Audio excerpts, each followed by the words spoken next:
மதிப்புக்குரிய மாண்புமிகு தமிழக முதல்வர் ஜோசப் விஜய் அண்ணா அவர்களுக்கு வணக்கம்.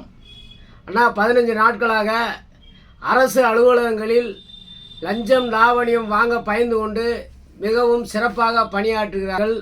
அதேபோல் தங்களுடைய ஆட்சி காலத்தில் அரசு அதிகாரிகள் மிகவும் பயத்துடன் ஏழை எளிய மக்களுக்கு சரியான முறையில் பணி செய்து வருகின்றனர்.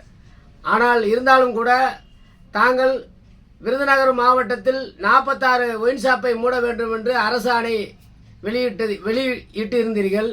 ஆனால் இன்றைய நாள் வரை விருதுநகர் மாவட்டத்தில் அதுவும் குறிப்பிட்டு பெருந்தளவில் காமராஜர் பிறந்த மண், தமிழ்நாடு எனும் பெயர் சூட்டுவதற்காக உயிர் நீத்த சங்கர்லிங்க ஐயா பிறந்த மண், இந்த இடத்தில் விருதுநகர் பழைய பஸ் ஸ்டாண்ட், புது பஸ் ஸ்டாண்டை சுற்றிலும் அதிக ஒயின் ஷாப்புகள் தங்குதடையின்றி இயங்கிக் கொண்டிருக்கிறது.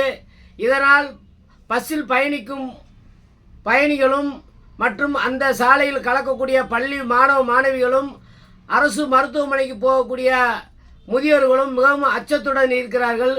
தயவு செய்து 15 நாள் ஆகிவிட்டது, இன்று வரை விருதுநகரில் டாஸ்மார்க் வியாபாரத்துக்கு எந்த ஒரு தங்குதடை இல்லாமல் வியாபாரம் செய்து கொண்டிருக்கின்றனர். ஆகவே தயவு செய்து விருதுநகர் மாவட்டத்தில் சரி, விருதுநகர் பழைய பஸ் ஸ்டாண்ட், புது பஸ் ஸ்டாண்ட் சுற்றி உள்ள கடைகளை அகற்ற வேண்டும் என்று வேண்டி விரும்பி கேட்டுக்கொள்கிறோம். மேலும் இது கவனம் தங்களுக்கு தெரிய வேண்டும் என்று அனைத்து வாட்ஸ்அப் தலைவர்களும் சமூக ஆர்வலர்களும் பதிவிட வேண்டும் என்பதை பணிவன்புடன் தெரிவித்துக் கொள்கிறோம்.